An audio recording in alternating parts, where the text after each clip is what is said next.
Assalamualaikum warahmatullahi wabarakatuh. Alhamdulillah, tidak pernah berhenti lisan kita sebagai seorang muslim selalu memuji dan memuja Allah dengan penuh keyakinan dalam hati kita bahwasanya dua rangkaian kata ini, Alhamdulillah, adalah kalimat bersyukur dan berterima kasih kepada Sang Pencipta Allah yang dengannya Allah janjikan dalam surah nomor 14 surah Ibrahim ayat 7, la in syakartum la azidannakum wa la in kafartum inna adzabi lasyadid. Kalau kalian bersyukur maka pasti aku akan tambah, dan kalau kalian kufur siksaku sangat pedih. Maka kita harusnya selalu mengucapkan kalimat ini.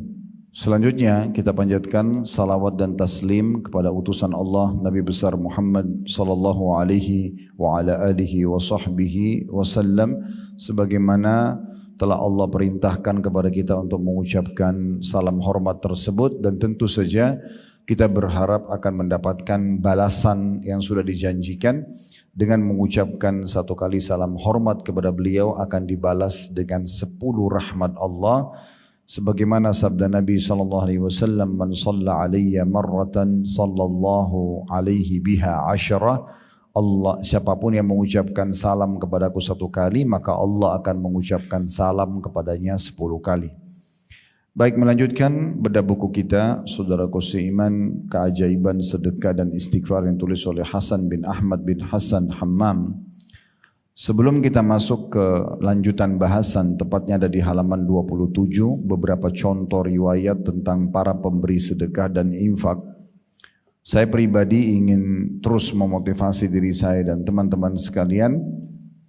Kalau Ramadan, bulan puasa ini, bukan berarti kita harus merasa diri kita lemas, ya, letih, atau capek, atau haus, atau lapar. Sebenarnya itu semua tergantung niatnya atau sugestinya. Kalau seseorang berpikir sebentar jam 11, jam 12 saya haus kayaknya, mungkin dia akan haus.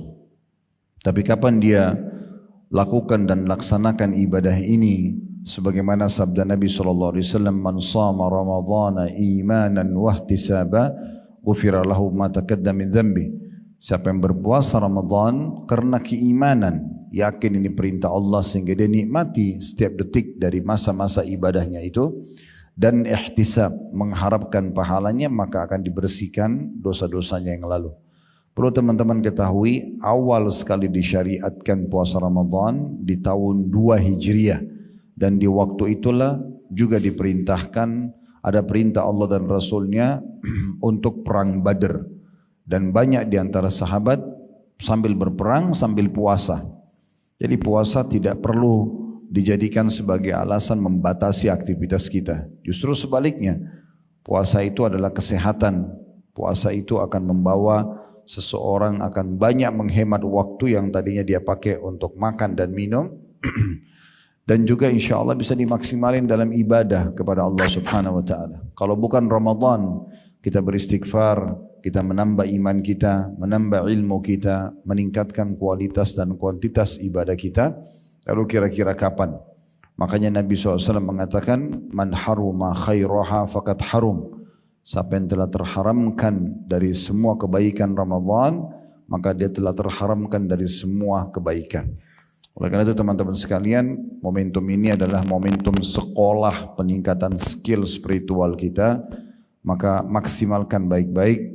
Dan jangan, pesan kami, jangan tiba Idul Fitri nanti kemudian kita seakan-akan lepas dari penjara ibadah. Lisannya mengatakan Alhamdulillah tapi salah tempat. Alhamdulillah karena sudah tidak puasa lagi, tidak sholat tarawih lagi, tidak baca Quran lagi, bahkan sudah bisa kembali kepada dosa-dosanya. Ini keliru.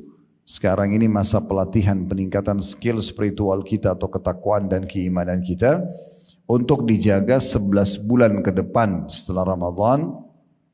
Dan Ramadan akan datang kalau Allah masih berikan umur, kita tingkatkan lagi kualitas ibadah kita untuk bekal 11 bulan ke depan, begitu seterusnya sampai kita bertemu dengan Allah subhanahu wa ta'ala dalam kondisi iman kita sempurna, amal saleh juga sempurna, ya, dan ilmu pengetahuan kita juga sempurna.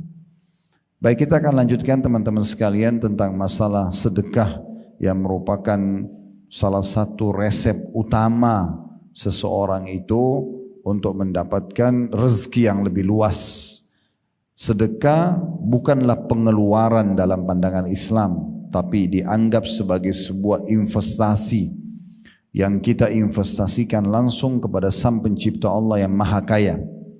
Kalau seandainya di kalangan kita manusia ada seseorang pemilik perusahaan, perusahaannya sangat maju, berkualitas, menguntungkan, kemudian ditawarkan Bapak Ibu sekalian, siapa yang mau investasi kepada saya di perusahaan ini? Kita sudah tahu perusahaan itu sangat maju, sangat bagus, produknya terkenal, dengan dijanjikan juga keuntungan yang bisa didapatkan misal 50% dari modal yang kita taruh. Saya yakin walaupun disebutkan angka investasi misalnya 100 juta dan kita hanya punya 100 juta, saya yakin kita akan ikutkan di perusahaan tersebut karena kita yakin ini investasi, bukan pengeluaran. Sebenarnya dengan Allah Subhanahu wa taala kita harusnya berpikir begitu. Kita bukan sedang pengeluaran kalau kita berikan kepada orang miskin, sumbangan ke kotak amal masjid, ke Palestina teman-teman kita yang lagi butuh, atau membuka puasakan orang, atau membantu membiayai orang-orang yang sedang sakit atau apa saja. Semua itu jenis investasi namun bukan dengan manusia, dengan zat yang maha kaya Allah Subhanahu wa taala.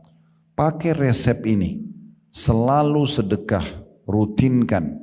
Jangan sampai luput dari kita hadis Bukhari yang pernah kami sampaikan, kata Nabi SAW, "Idza asbah ibnu Adam," kalau tiba pagi hari, ya, di pagi hari anak Adam, maka ada dua malaikat yang diturunkan oleh Allah Subhanahu wa taala.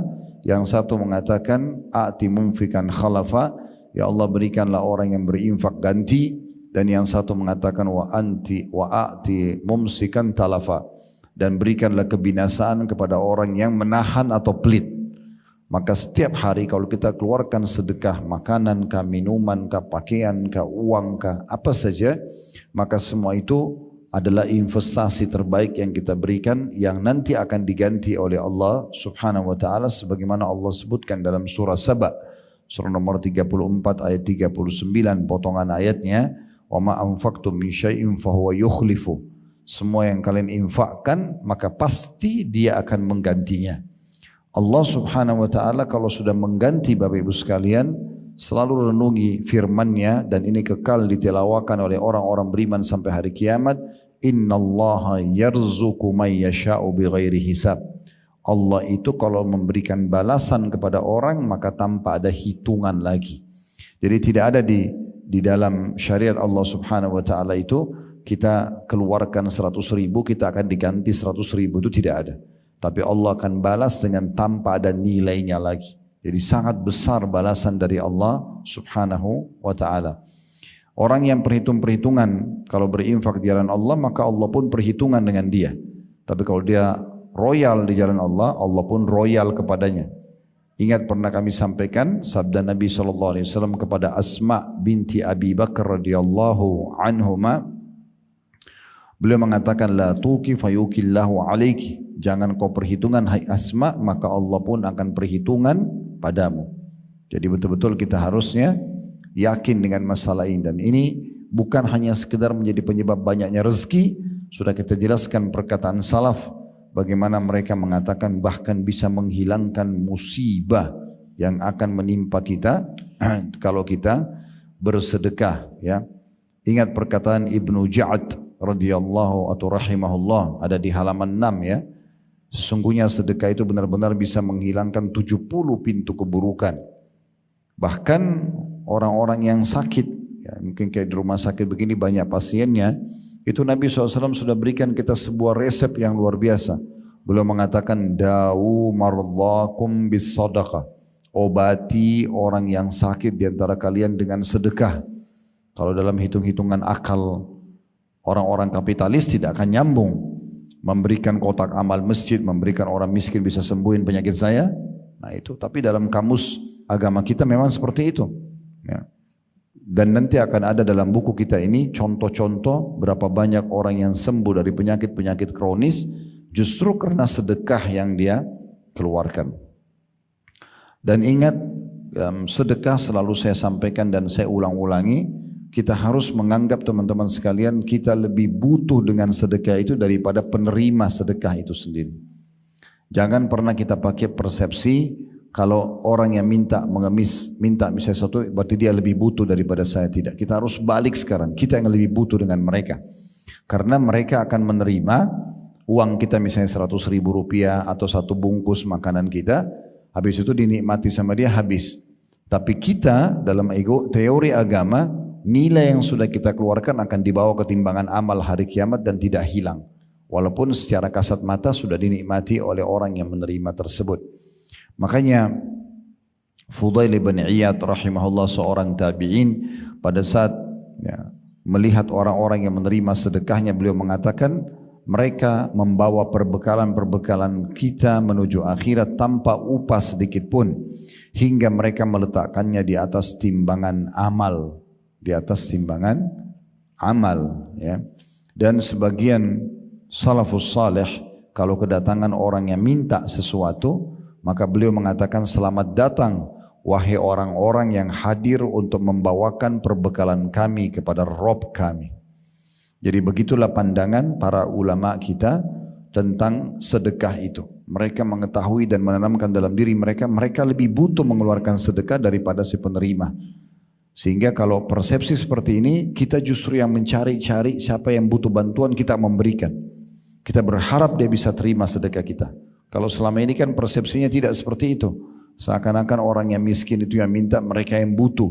Sehingga kita masih bisa negosiasi sama syaitan. Kalau orang minta masih bisa menolak, masih nggak mau kasih misalnya. Bahkan terkadang menghardik dan menyalah-nyalahkan orang yang minta-minta. Padahal merekalah sumber rezeki kita. Itulah investasi yang kita keluarkan. Baik, kita akan masuk ke beberapa contoh tentang sedekah ini. Dan akan dimulai teman-teman sekalian kalau yang pegang bukunya di halaman 27, kedermawanan Nabi Muhammad sallallahu alaihi wa ala alihi wasallam dengan sedekah. Dan ini kebetulan dalil yang diangkat berhubungan juga dengan bulan Ramadan. Ya, bulan Ramadan ini bulan sedekah memang. Karena kata Nabi SAW, afdalus sadaqatu fi Ramadan. Sedekah yang paling afdal yang dikeluarkan adalah sedekah di bulan Ramadan ini. Ini paling besar pahalanya. Di halaman 27 ada riwayat yang disebutkan oleh Imam Bukhari dan Muslim dari kisah yang disampaikan oleh Ibnu Abbas radhiyallahu anhuma. Beliau mengatakan kana Rasulullah sallallahu alaihi wasallam ajwadan nas wa kana ajwada ma yakunu fi Ramadhan hina yalqahu Jibril wa kana yalqahu fi kulli lailatin min Ramadhan fayudarisuhu al-Qur'an. Fala Rasulullah sallallahu alaihi wasallam ajwadu bil khairi minar rihil mursalah. Rasulullah SAW adalah orang yang paling dermawan. Beliau tidak pernah menolak siapapun yang minta. Ya. Dan beliau lebih dermawan lagi pada bulan Ramadan, bulan yang kayak kita sekarang ini. Lebih dermawan lagi, lebih suka lagi untuk berbagi di saat bertemu dengan Jibril alaihissalam, di mana Jibril alaihissalam bertemu beliau pada setiap malam di bulan Ramadan. Dan Jibril mengajarkan kepada Nabi SAW Al-Quran. Dan sungguh Rasulullah SAW itu lebih dermawan dengan kebaikan daripada angin yang berhembus. Maksudnya Nabi SAW itu gemar sekali untuk berbagi, ya, sampai lebih cepat berbagi itu daripada hembusan angin. Dari riwayat ini kita bisa ambil pelajaran bahwasanya memang Nabi SAW sendiri bukan hanya menyampaikan sebuah teori, tapi beliau adalah seorang praktisi. Beliau yang langsung mempraktikkan di depan umatnya, di depan para sahabat, kalau beliau memang orangnya sangat dermawan. Dan subhanallah, orang yang dermawan teman-teman, orang yang royal itu dicintai oleh Allah, mendapatkan pahala yang luas, pahala yang besar, akan diluaskan rezekinya, ya. Kemudian akan dia terima dalam bentuk pahala yang besar pada hari kiamat, dan juga akan dicintai oleh manusia. Tidak ada orang yang royal itu suka memberi lalu dibenci oleh manusia, tidak ada. Pasti akan disukai oleh orang-orang. Walaupun mungkin paras wajahnya, bentuk fisiknya biasa saja, tapi kalau orang itu suka sekali traktir kita, berikan kita hadiah, berbagi makanannya, suka membantu kalau kita butuh, pasti akan disukai oleh orang-orang. Walaupun dia tampan, cantik, sempurna jabatannya, kedudukannya, tapi kalau pelit maka juga jatuh di mata manusia. Dan itu juga dibenci oleh Allah Subhanahu wa taala. Makanya pernah ada satu suku di Madinah, Bapak Ibu sekalian, kebetulan kepala sukunya baru meninggal dan diganti oleh kepala suku yang baru. Maka Nabi SAW tanya, kira-kira bagaimana kepala suku kalian yang baru? Sebagian anggota suku itu mengatakan dia tampan, dia berwibawa, jalur nasabnya bagus, saya dikenal orangnya, tapi sayangnya pelit. Maka kata Nabi SAW, penyakit jiwa apa yang lebih berat daripada pelit itu? Jadi dibenci oleh Allah, dibenci oleh manusia. Ya. Kemudian sebaliknya kalau orang dermawan disuka oleh Allah, diberikan balasan yang besar, serta juga disukai oleh manusia. Dan salah satu ciri orang itu dermawan adalah tidak pernah mau menolak siapapun yang minta. Itu disebutkan di hadis nomor selanjutnya di halaman 28 tentang ciri Nabi Muhammad SAW. Kalau anda hidup di masa itu dan masih hidup semasa dengan Nabi Muhammad SAW, anda kalau datang minta apa saja dikasih. Tidak pernah Nabi nolak. Disebutkan dalam riwayat ini, diriwayatkan oleh Imam Muslim, ma su'ila Rasulullah sallallahu alaihi wasallam syai'an qattun faqala la. Rasulullah SAW tidak pernah sama sekali diminta suatu harta lalu beliau mengatakan tidak. Bahkan dalam satu kisah dikatakan Nabi Muhammad SAW lagi duduk di satu majelis, kemudian bersama sahabat-sahabatnya, rupanya ada beberapa sahabat yang menghadiahkan buat beliau keranjang-keranjang kurma dan buahnya sangat ranum, bagus sekali, baru dipetik, kualitasnya bagus. Lalu kemudian ada banyak orang-orang yang datang minta-minta kepada beliau. Nabi SAW kasih, dan saking dermawannya beliau bukan kasih 2-3 butir, per keranjang dikasih sampai habis. Setelah habis semuanya, masih ada orang banyak yang minta-minta.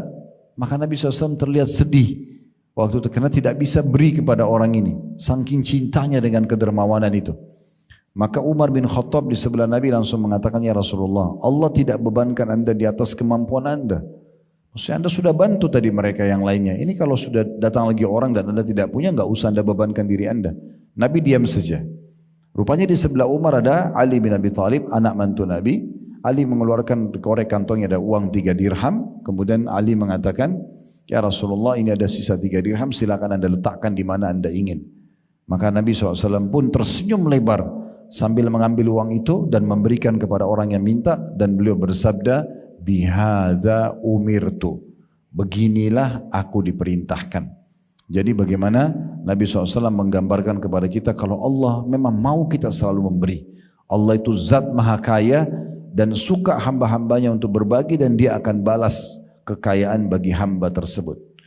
Hampir semua jemaah yang saya pernah temuin, apakah jemaah haji, jemaah umroh kami, ataupun jemaah dalam pengajian yang Allah bukakan pintu rezeki, saya lihat yang tidak pernah berhenti rezekinya, perusahaannya maju, badannya sehat, itu satu kunci yang saya selalu lihat, mereka dermawan sekali, suka sekali berbagi. Beli hadiah banyak buat keluarganya pada saat mau pulang. Kalau haji dan umroh, di pengajian bagi-bagi makanan, bagi-bagi pakaian kepada jemaahnya misalnya. Jadi memang luar biasa gitu. Bagaimana mereka sangat dermawan, suka berbagi. Dengan mereka berbagi, akhirnya membuat memang semuanya, ya, orang-orang suka, dan memang rezeki mereka tidak pernah berhenti. Dan ini salah satu ciri Nabi SAW. Kemudian selanjutnya yang ketiga diangkat kisah oleh penulis dari Anas radhiyallahu anhu, beliau berkata, "Ma su'ila Rasulullah sallallahu alaihi wasallam 'ala al-Islam syai'an illa a'tahu wa laqad ja'ahu rajulun fa'atahu ghanaman baina jabalaini faraja ila qaumi faqala ya qaumi aslimu fa inna Muhammadan yu'ti 'ata'an la yakhsha al-faqr." Hadis ini diriwayatkan oleh Imam Muslim.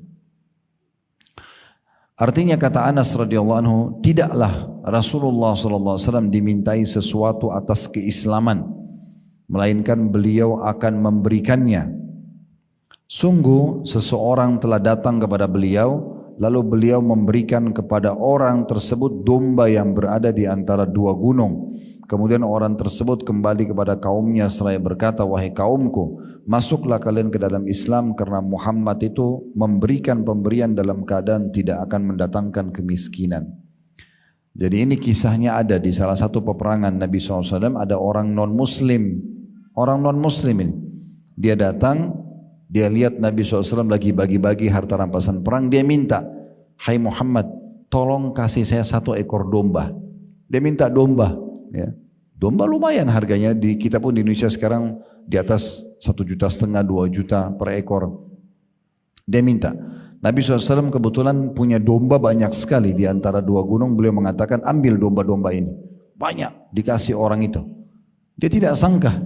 Dia mengatakan jangan engkau bercanda denganku hai Muhammad. Kata Nabi SAW tidak, ambillah. Dalam buku-buku sejarah dikatakan orang ini saking tidak percayanya. Dia jalan menuju domba-domba itu. Dia fikir para sahabat Nabi akan menahannya. Tapi ternyata tidak ada yang tahan. Sampai dia bawa pulang sekian puluh ekor domba, dibawa pulang ke kaumnya. Lalu kemudian dia pun masuk Islam. Dan dia mengingatkan kaumnya, dia mengatakan, hai kaumku, masuk Islamlah.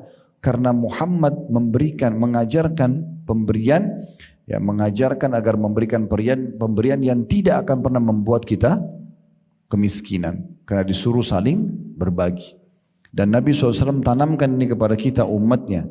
Kata Nabi SAW, harusnya seorang muslim itu kalau makan dia kasih saudaranya, kalau dia punya pakaian dia kasih saudaranya, selalu sedekah. Sampai para sahabat mengatakan, kami setelah mendengarkan motivasi dari Nabi SAW, kami sampai mengira tidak ada orang muslim yang punya hak dari hartanya sendiri dibandingkan saudaranya muslim yang lain. Maksudnya saking Nabi SAW motivasi, ayo bantu, ayo kasih, ayo bagi. Sampai di masa Nabi itu para sahabat menganggap, saya misalnya tidak punya hak lebih dari harta saya dibandingkan saudara saya muslim yang lain. Dia pun bisa menikmati harta saya. Saking besarnya motivasi Nabi SAW untuk berbagi. Selanjutnya Nabi SAW juga mendidik istrinya. Dalam hadis riwayat Muslim. Bagaimana Nabi SAW mendidik agar istri-istri beliau semuanya dermawan, suka berbagi. Dinukil dari riwayat Aisyah radhiyallahu anha annahum zabahu syatan faqala an-nabiy sallallahu alaihi wasallam ma baqiya minha qalat ma baqiya minha illa qatifuha qala baqiya kulluha ghaira qatifiha. Bahwasanya para sahabat pernah menyembelih seekor domba, lalu Nabi sallallahu alaihi wasallam bertanya, adakah sisa darinya? Aisyah berkata, tidaklah tersisa kecuali hanya pundaknya saja. Lalu beliau bersabda, tersisa semuanya kecuali pundaknya. Artinya akan tersisa untuk kita di akhirat kelak kecuali pundaknya saja. Saya sedikit jelaskan riwayat ini. Nabi SAW pernah menyembelih seekor domba, lalu beliau berikan kepada istrinya Aisyah. Dengan tujuan, bagilah dan sisahkan sebagian. Maka Aisyah pun membagi-bagi domba itu kecuali punggungnya yang dia tahu Nabi suka sekali makan bagian punggung depan kanan ya dengan paha nyambung gitu ya. Maka Aisyah tinggalkan itu untuk Nabi SAW. Waktu Nabi pulang rumah Nabi tanya, hai Aisyah, bagaimana dengan domba tadi? Kata Aisyah, semuanya sudah habis kecuali ya pundaknya sama lengan paha kanan depannya. Ya, karena saya simpan untuk anda ya Rasulullah. Maka Nabi SAW kembalikan, menjelaskan kepada Aisyah, katakanlah semuanya masih tersisa yang sudah kau kasih itu, dan justru yang tinggal bersama kita, yang habis adalah pundaknya. Apa maknanya? Yang engkau sedekahkan wahai Aisyah, justru itu masih ada terus di timbangan amalmu hari kiamat. Yang kau makan, itu habis untuk makanan saja. Berarti Nabi SAW memberikan pemahaman apa?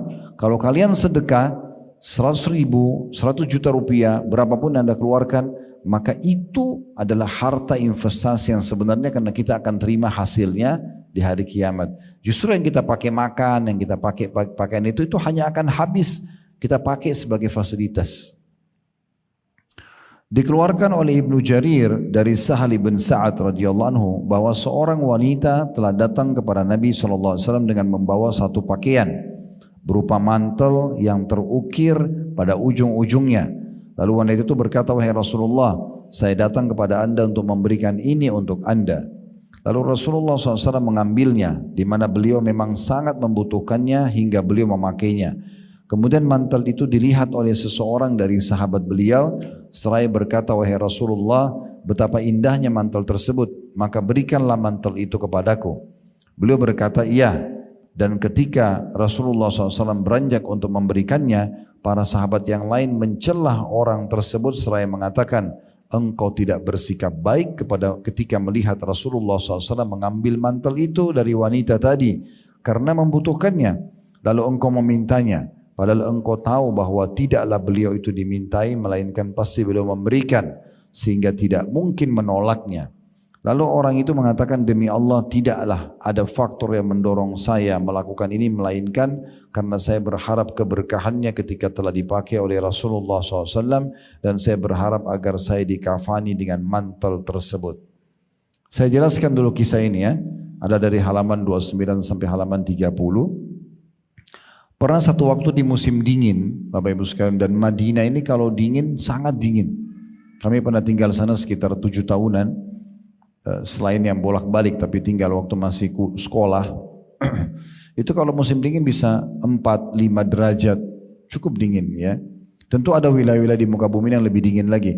Ada yang minus ya, tapi di Madinah dinginnya sampai sekitar 4 atau 5 derajat. Tapi ini lumayan dingin untuk kita orang Indonesia. Yang jelas waktu itu ada seorang ibu, beliau membawa mantel, baju jubah musim dingin dan sangat indah, tebal, jahitannya bagus, disebutkan sini ujung-ujungnya ada ukiran-ukirannya, karena indahnya gitu. Lalu dia mengatakan, ya Rasulullah, saya datang untuk memberikan anda mantel ini. Maka Nabi SAW pun menerimanya. Dan dari poin ini kita ambil dulu sebuah pelajaran, bagusnya seorang muslim memberikan hadiah saudaranya muslim yang lain. Dan pada saat dia memberi, berikan yang terbaik. Berikan yang terbaik. Jangan setengah-setengah, kasih makanan terbaik, pakaian terbaik, semuanya yang terbaik kita berikan kepada orang lain. Dan juga sunnahnya kalau Bapak Ibu dikasih oleh orang, terima saja. Selama itu hadiah, tidak ada hubungannya sama pekerjaan anda. Ya, kalau pekerjaan, karena pekerjaan kita dikasih, namanya hadiah ummal. Itu enggak boleh. Sogokan sehingga membuat nanti anda prioritaskan orang tersebut, ini enggak boleh dalam Islam. Ya. Dan tidak halal bagi dia sampai dihalalkan oleh pemilik perusahaan. Oleh karena itu saya sering sampaikan juga dalam beberapa pertemuan pengajian, kalau seandainya anda bekerja di satu instansi perusahaan, anda bekerja di bagian pengadaan barang, lalu anda belanja barang ke vendor misalnya, lalu dapatlah dari vendor itu karena belanja banyak pakai uang perusahaan, anda dapat payung, dapat baju kaos, dapat pulpen, dapat televisi, dapat uang misalnya, diskon, semua itu milik perusahaan, bukan milik anda. Anda harus kembalikan kepada perusahaan, kalau perusahaan halalkan baru halal. Kalau tidak, maka tidak juga. Ya, nah, ini contohnya. Nah di sini Nabi SAW menerima karena tidak ada urusannya sama pekerjaan. Perempuan ini memberikan karena ingin memberikan hadiah kepada Nabi SAW, maka Nabi terima.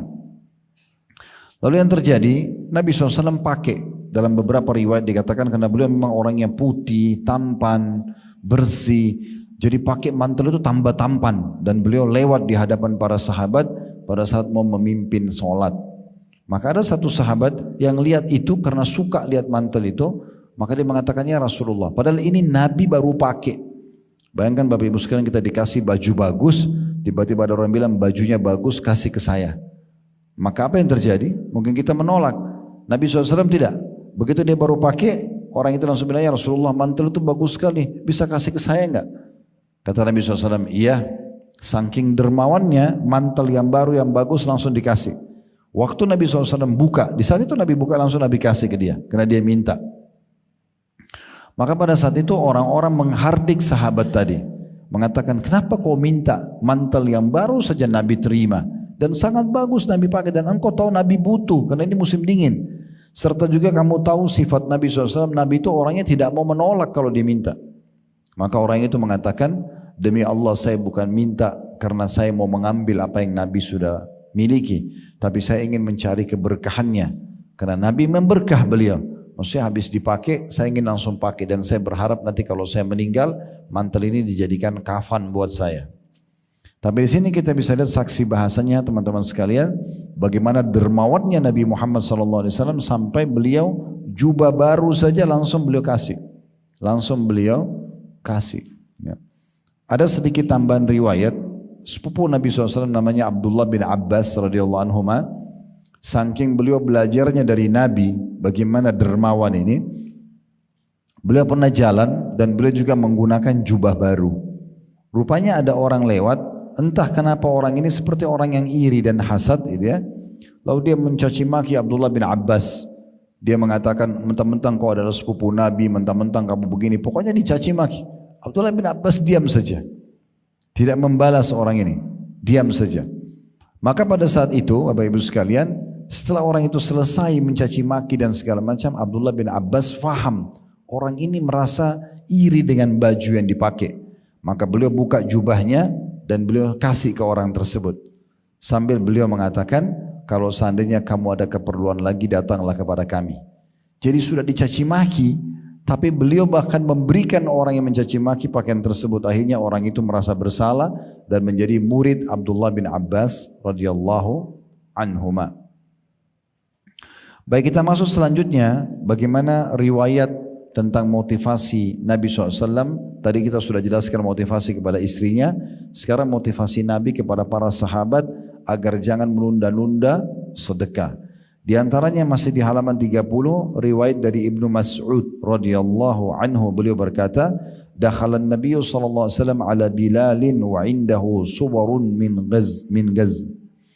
Faqala ma hadha ya Bilal? Qala u'iddu dhalika li adyafik. Qala ama takhsha an yakuna laka dukhanun fi nari jahannam? Anfik ya Bilal wala takhsha min dhil arshi iqlala. Nabi SAW pernah melewati atau menemui Bilal, sedangkan di sisi Bilal ada setumpuk gandum. Lalu beliau bersabda, apa ini wahai Bilal? Bilal menjawab, saya menyiapkan untuk tamu-tamu anda. Maka Nabi SAW mengatakan, tidakkah engkau takut bahwa engkau memiliki masakan nanti di neraka Jahannam? Infakkan wahai Bilal, dan jangan engkau takut kemiskinan dari zat yang memiliki arsh. Ya. Sabda Nabi SAW di halaman 31-nya, dan jangan engkau takut kemiskinan dari zat yang memiliki arsh, atau adalah merupakan bentuk keyakinan dan kepercayaan kepada Allah, berprasangka baik kepadanya dan bertawakal kepadanya diiringi dengan melakukan sebab-sebabnya. Jadi kita lihat di sini dari riwayat ini bagaimana Nabi SAW motivasi Bilal. Tidak usah tumpuk-tumpukin makanan, ada sedekahin, karena hari itu ada bisa saja hari terakhirmu, mungkin besok sudah tidak hidup. Kenapa enggak infakkan sekarang? Keluarkan, kasih kepada orang-orang. Dan jangan pernah kamu takut miskin hai Bilal. Maksudnya kalau kau masih hidup lagi besok, Allah akan kasih kamu. Jangan pernah kamu takut miskin kepada pemilik singgasana yang agung. Dari riwayat ini kita ambil dua pelajaran. Harusnya seorang muslim peduli dengan sedekah dan jangan menunda-nundanya dan memberikan maksimal di jalan Allah. Yang kedua, dia harus yakin Allah pemilik singgasana agung akan membalas dan menggantikannya. Selanjutnya riwayat di halaman 31 juga masih dinukil ya bagaimana Nabi SAW memotivasi agar bersedekah kepada para sahabatnya, di antaranya Abi Dzar radhiyallahu anhu.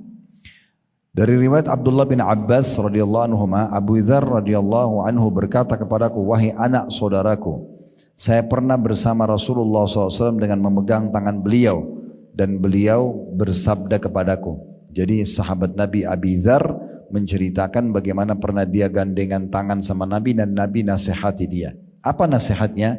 Ya Aba Dzar, ma uhibbu anna li Uhudun zahaban wa fiddatan unfiku fi sabilillah amutu yauma amutu ad'u minhu qiratan. Qultu kintara. Qala ya Aba Dzar, adhabu ilal aqalli wa tadhabu ilal akthar, uridul akhirah wa turidud dunya qiratan, fa'adaha alayya 3 marrat. Artinya, wahai Abu Dzar, saya tidak suka memiliki emas dan perak sebesar gunung Uhud lalu saya infakkan di jalan Allah, lalu saya meninggal di hari di mana saya meninggal dengan meninggalkan 1 qirat atau beberapa dirham saja. Maka Abi Dzar mengatakan, saya berkata, barangkali harta yang banyak. Maka kata Nabi SAW, wahai Abu Dzar, saya menyebut yang sedikit sedangkan engkau memahami yang lebih banyak. saya menghendaki akhirat sedangkan engkau menghendaki dunia. Yang saya maksud memang 1 qirot atau beberapa dirham saja. Lalu beliau SAW mengulangi hal tersebut sebanyak 3 kali. Diriwayatkan oleh At-Tabarani. Begini maksudnya riwayatnya. Jadi Nabi SAW pernah memegang tangan Abu Dhar. Lalu beliau berikan motivasi kepada Abu Dhar. Apa motivasinya? Wahai Abu Dhar, kalau seandainya saya punya seperti gunung Uhud, semuanya emas dan perak. Kenapa gunung Uhud yang dikasih perumpamaan? Karena gunung ini gunung yang termasuk besar dan nampak dari seluruh penjuru kota Madinah. Dan ada peperangan yang masyhur perang Uhud di sana. Maka kata Nabi SAW, hai Abi Dzar, ketahuilah, saya kalau punya emas dan perak seperti gunung Uhud besarnya, maka saya tidak berharap membiarkan lewat hari itu kecuali saya infakkan semua kecuali 1 qirot saja. 1 qirot cuma beberapa dirham, hanya untuk kebutuhan saja. Maka Abi Dzar mengatakan, ya Rasulullah, mungkin maksud anda terbalik, anda sedekahkan sedikit, sisanya anda tabung. Kata Nabi SAW, wahai Abi Dzar, saya menjelaskan bahwasanya lebih banyak saya infakkan sedikit yang saya sisa. Kamu balik kasusnya, kamu menganggap bahwasanya yang saya harapkan adalah saya keluarkan sedikit dan saya tabung banyak. Terbalik, yang saya maksud memang betul, saya akan keluarkan semuanya 1 gunung itu kecuali sedikit saja darinya. Saya menginginkan akhirat sementara kamu sendiri menginginkan dunia. Jadi kita lihat bagaimana Nabi SAW motivasi. Sebenarnya Nabi SAW tidak punya emas dan perak seperti gunung Uhud, tapi beliau bilang kepada Abi Dzar, kalau saya punya, saya akan keluarkan semua, tidak ada tabungan, saya akan sedekahkan semua di jalan Allah, dengan harapan tentunya Allah SWT akan memberikan gantinya. Perlu Bapak Ibu garis bawahi, tolong direnungi baik-baik apa yang saya mau ucapkan ini. Dan bisa Bapak Ibu buktikan, baca sejarah mereka.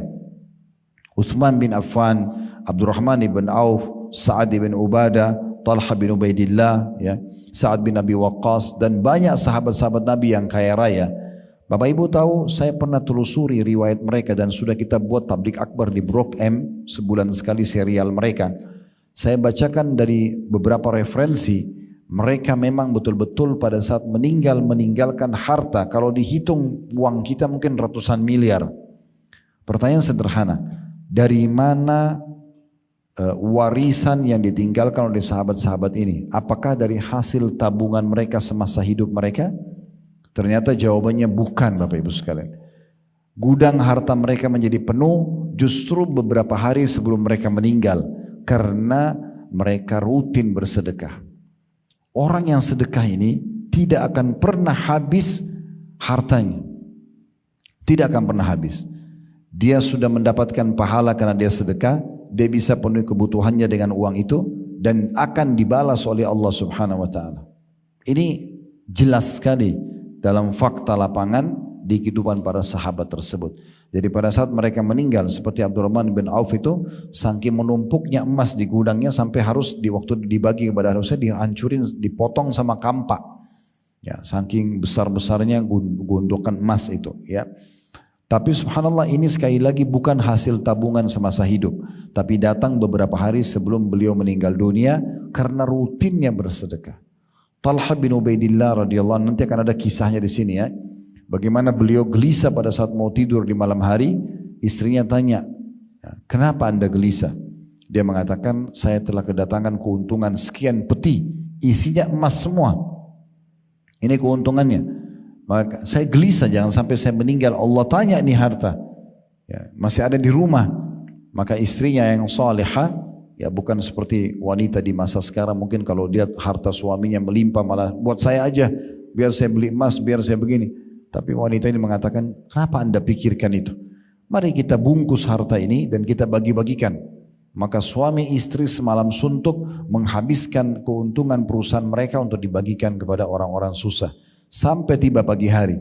Dan waktu ditanya petugas di rumahnya, berapa harta yang dikeluarkan oleh Talha, maka dikatakan sekitar 600 ya, atau 600 ribu ya, dirham atau dinar itu. Saya kurang ingat jumlahnya, tapi seperti itulah. Jadi jumlahnya banyak sekali dalam bentuk rupiah tentunya. Baik, itulah contoh dari Nabi Muhammad sallallahu alaihi wasallam Sekarang kita masuk contoh dari Abu Bakar radhiyallahu anhu dan kita akan tutup dengan ini tentunya ya.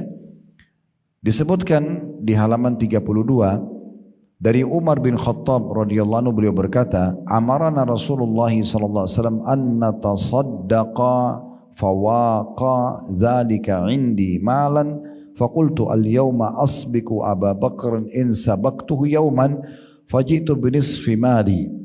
Faqala Rasulullah sallallahu alaihi wasallam, "Ma abqaita li ahlik?" Qultu abqaitu lahum nisfa, atau dalam kurung an-nisfa mithlahu.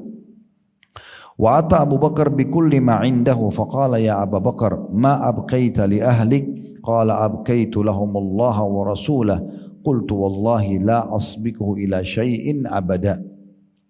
Kata Umar radhiyallahu anhu, karena ini cerita tentang Abu Bakar ya.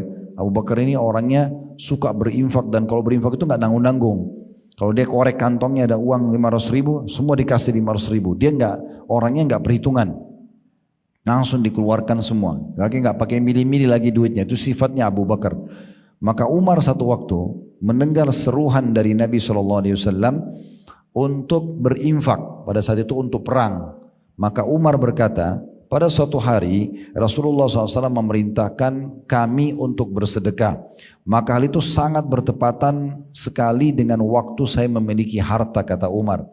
Lalu saya bergumam, saya berkata dalam diri saya sendiri, hari ini saya pasti dapat mengungguli Abu Bakar apabila saya mendahulunya pada hari tersebut. Maksudnya selama ini Abu Bakar selalu kalahkan saya nih kalau bersedekah. Mulai hari ini saya akan kalahkan Abu Bakar. Ini kata Umar. Karena selama ini setiap kali Umar mau sedekah pasti Abu Bakar sudah lebih dulu bersedekah dan selalu jumlahnya lebih banyak. Maka Umar pada itu bergumam mengatakan, mulai sekarang hari ini saya akan kalahkan Abu Bakar. Lalu dia datang membawa setengah dari hartanya kepada Nabi SAW, dan Nabi SAW bertanya, apa yang engkau sisakan untuk keluargamu hai Umar? Maka Umar berkata, saya telah menyisahkan buat mereka semisal harta ini.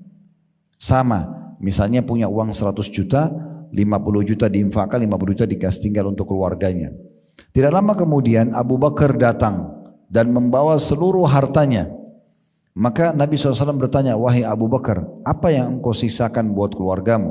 Maka Abu Bakar menjawab, saya telah menyisahkan Allah dan Rasulnya buat mereka. Maka Umar mengatakan, demi Allah, saya tidak akan mampu melampaui Abu Bakar untuk mencapai keutamaan selama-lamanya. Jadi di sini keutamannya Abu Bakar radhiyallahu anhu, Bapak Ibu sekalian, kalau ada orang minta bantuan atau minta sumbangan, maka beliau akan memberikan maksimal apa yang dia punya pada hari itu. Tentu di sini maksudnya bukan rumahnya semua dijual, tunggangannya atau kendaraannya kalau kita sekarang dijual misalnya, enggak.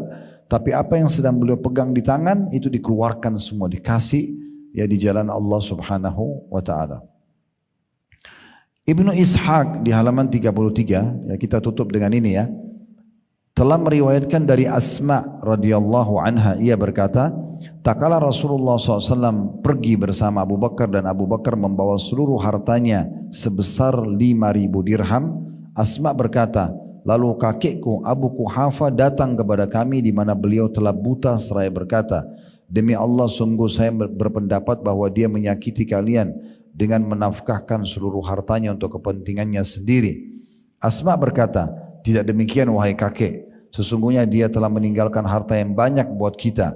Asma melanjutkan perkataannya, lalu saya mengambil beberapa batu dan meletakkannya pada lubang rumah yang menjadi tempat penyimpanan harta ayahku. Kemudian saya meletakkan pakaian di atas batu-batu tersebut, lalu saya menarik tangan kakekku seraya mengatakan, wahai kakek, letakkanlah tanganmu di atas harta ini. Asma terus berkata, lalu kakekku meletakkan tangannya di atasnya dan berkata, tidak mengapa bila dia telah meninggalkan buat kalian barang ini. Sesungguhnya dia telah berbuat baik dan hal ini adalah kelanjutan hidup kalian. Demi Allah, tidaklah ayahku meninggalkan apapun untuk kami, akan tapi tindakanku itu hanyalah untuk menenangkan kakekku saja. Saya ceritakan dulu kisah ini dan kita tutup. Kalau ada yang mau bertanya, silahkan tentunya ya. Teman-teman sekalian, Nabi SAW waktu mau hijrah ke Madinah, beliau mengajak Abu Bakar untuk menemaninya, untuk hijrah. Dan di saat itu Abu Bakar punya uang 5.000 dirham. Maka beliau pun Abu Bakar membawa semua uang itu untuk bersama Nabi SAW.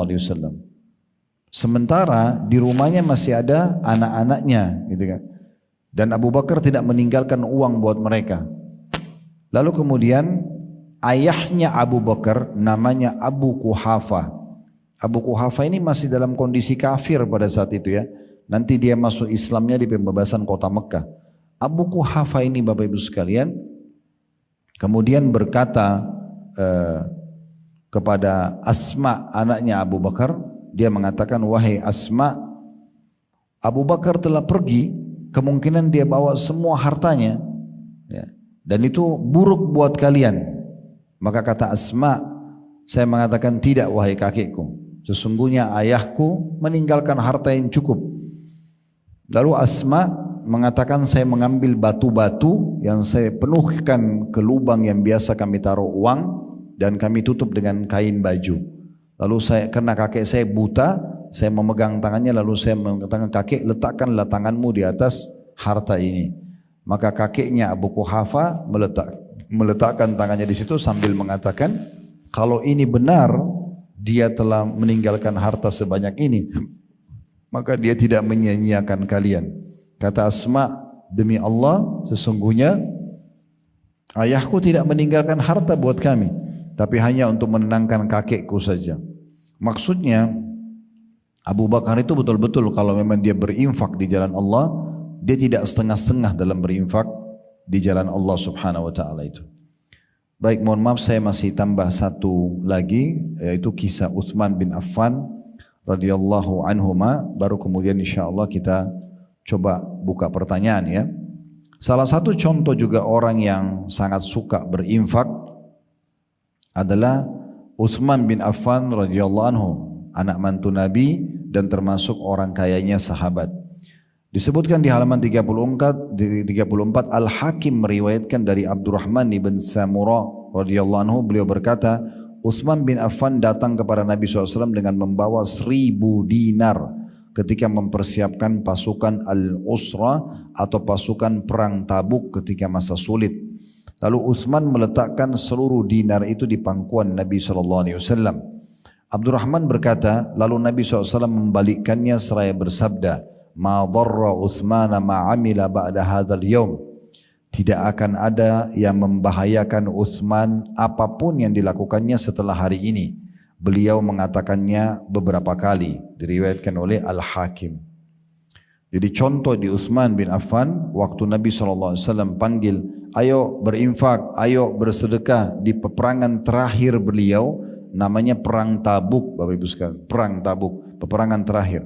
Dan waktu itu jaraknya jauh sekali dari Madinah, di musim panas, sampai dikenal dengan peperangan yang sulit. Ya. Ada 30.000 pasukan muslim yang akan berangkat, dan itu tinggal tunggu beberapa hari saja akan panen kurma. Dan waktu itu pendapatan utamanya penduduk Madinah. Lalu Nabi SAW ajak orang-orang untuk berinfak. Nah, di antara yang paling besar berinfak adalah Uthman bin Affan membawa 1.000 dinar ya, kepada Nabi SAW. Ini nilainya miliaran ya. Langsung diletakkan di paha Nabi SAW. Ya Rasulullah, ini saya infakkan untuk berperang. Maka Nabi SAW menjamin mengatakan, setelah perbuatan ini, sedekah ini, tidak akan ada yang bisa membahayakan Uthman. Maksudnya membahayakan, dia tidak akan miskin, dia tidak akan sengsara, baik dunia ataupun akhirat. Ini karena infaknya di jalan Allah. Dalam riwayat lain, Nabi SAW bersabda, Ghafarallahu laka ya Uthman, ma asrarta wa ma alanta wa ma akhfaita wa ma huwa kainun ila an taquma as-sa'ah. Semoga Allah mengampuni wahai Uthman, apa yang engkau rahasiakan, apa yang engkau tampakkan dan apa yang engkau sembunyikan, serta apapun yang terjadi hingga hari kiamat nanti. Maksudnya karena dia berinfak, maka Nabi doakan dengan doa yang mulia ini. Ibnu Umar juga menukil di halaman 35 tentang kedermawanan Uthman. Rasulullah SAW bersabda, "May yashtari lana bi'ra rumata fayaj'aluha sadaqatan lil muslimin, saqahu Allahu yaumal qiyamati minal 'atash." Fashtaraha Uthmanu faja'ala sadaqatan lil muslimin. Nabi SAW bersabda, siapa yang mau membeli sumur rumat. Sumur rumat ini ada satu nama sumur, itu pada saat akan terjadi perang Tabuk tadi, miliknya orang Yahudi. Waktu itu kebetulan rata-rata sumur di Madinah kering kecuali sumur itu. Maka Nabi SAW bilang, siapa yang membeli sumur itu namanya sumur rumat. Ya. Lalu kita akan menjadikannya sebagai sedekah untuk muslimin, diwakafin. Niscaya Allah akan memberikan kepadanya minum yang disebabkan kehausan pada hari kiamat nanti. Lalu Utsman membelinya, kemudian dia menjadikannya sedekah untuk kaum muslimin. Jadi begitu cepatnya mereka, kalau ada kesempatan untuk berdonasi, mereka langsung pertama-tama melakukan, diantaranya Utsman karena mendengar orang yang membeli sumur rumat akan diberikan minum yang menghilangkan hausnya nanti pada hari kiamat. Selanjutnya dari Ibnu Mas'ud radhiyallahu anhu, beliau mengatakan kami pernah bersama Nabi SAW pada satu perang, lalu pasukan kaum muslimin mengalami kesulitan hingga saya melihat kemalangan di wajah kaum muslimin dan kebahagiaan di wajah orang-orang munafik. Dan ketika Rasulullah SAW melihat kondisi itu, beliau bersabda, Wallahi la taghibu syamsu hatta ya'tiyakumullahu birizq. Demi Allah tidak akan tenggelam matahari pada hari ini hingga kalian akan mendapatkan rezeki dari Allah. Lalu Utsman bin Affan mengetahui hal tersebut dan membeli 14 tunggangan unta berisi makanan, lalu mempersembahkan 9 dari tunggangan tersebut kepada Nabi SAW. Ketika Rasulullah SAW melihat hal itu, beliau bersabda, gerangan apakah ini? Para sahabat berkata, Utsman yang telah mengirimnya kemari. Lalu terlihatlah kebahagiaan di wajah Rasulullah SAW dan kemalangan di wajah kaum munafik. Lalu saya melihat Rasulullah SAW mengangkat kedua tangannya hingga terlihat putih kedua ketiak beliau untuk mendoakan Utsman dengan suatu doa yang belum pernah saya dengar beliau berdoa untuk seorang sebelumnya dan setelahnya dengan doa tersebut, yaitu Nabi mengatakan Allahumma a'ti Utsmana, Allahumma fa'al bi Utsman. Ya Allah berilah Utsman, ya Allah berbuat baiklah terhadap Utsman. Riwayat ini kita jelaskan Bapak Ibu sekalian. Kalau Utsman bin Affan adalah salah satu sifat dermawannya, dia tidak pernah mau luput kesempatan sekecil apapun untuk meraih apa yang dijanjikan oleh Nabi SAW. Tadi pembelian sumur rumat langsung dibeli supaya dapat tidak haus hari kiamat. Sebelumnya beliau tahu peperangan butuh biaya besar, beliau kasih 1000 dinar emas. Setelahnya lagi Nabi SAW melihat di satu peperangan umat Islam kehabisan makanan, tidak ada makanan. Minuman juga sudah mau habis. Muslimin sudah sangat lemah karena butuh makan dan minum lagi berperang. Maka kata Jabir di sini menceritakan yang menukil, kata Abdullah bin Mas'ud, beliau mengatakan nampak di wajah orang-orang muslim mujahid lemah dan nampak di wajah orang munafik kegembiraan karena umat Islam kelaparan dan kehausan. Maka Nabi SAW mengatakan demi Allah tidak akan terbenam matahari kecuali Allah akan datangkan rezeki kepada kalian. Ini sumpah Nabi SAW dan Allah memang akan mendatangkan. Tapi Utsman jeli. Waktu mendengar itu beliau bukan seperti umumnya sahabat. Nunggu aja deh. Kan Nabi bilang pasti akan datang rezeki dari Allah. Tapi dia segera meraih kesempatan itu sambil langsung mengutus. Di sini dikatakan beliau langsung membeli 14 tunggangan unta berisi makanan. Kalau unta itu kayak kita sekarang mobil pick up ya, untuk bawa sekian banyak makanan ya, bahasa itu orang pakai unta, ditaruh di pundaknya sebelah kanan dan sebelah kiri, bagian perutnya itu kiri kanan itu diisi dengan keranjang-keranjang yang besar. Maka ada 14 ekor unta diisi dengan full makanan dan kebutuhan minuman, dibawa ke medan perang, lalu dibawa kepada Nabi SAW. Nabi lalu tanya, apa ini? Kata para sahabat, ini Utsman yang mengutusnya ya Rasulullah, karena dia ingin meraih keutamaan untuk membantu para mujahidin.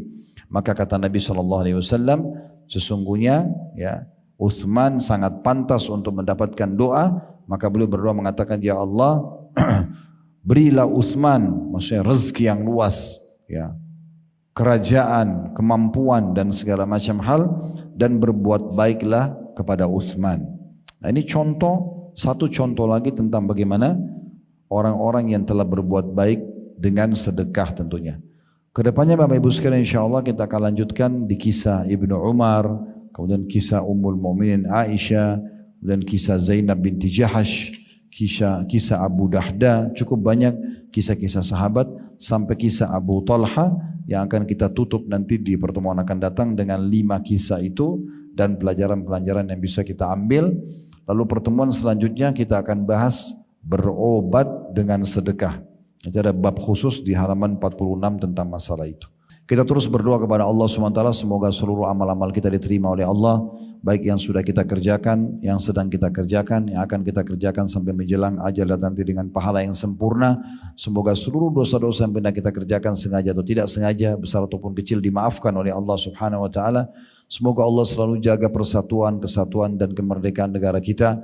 Allah karuniakan kita pemimpin-pemimpin yang baik, yang adil, yang menjalankan bertanggung jawab dan amanah, menjalankan tugas dengan baik, dan Allah makmurkan negeri kita dan menjadi contoh bagi negara-negara yang lain.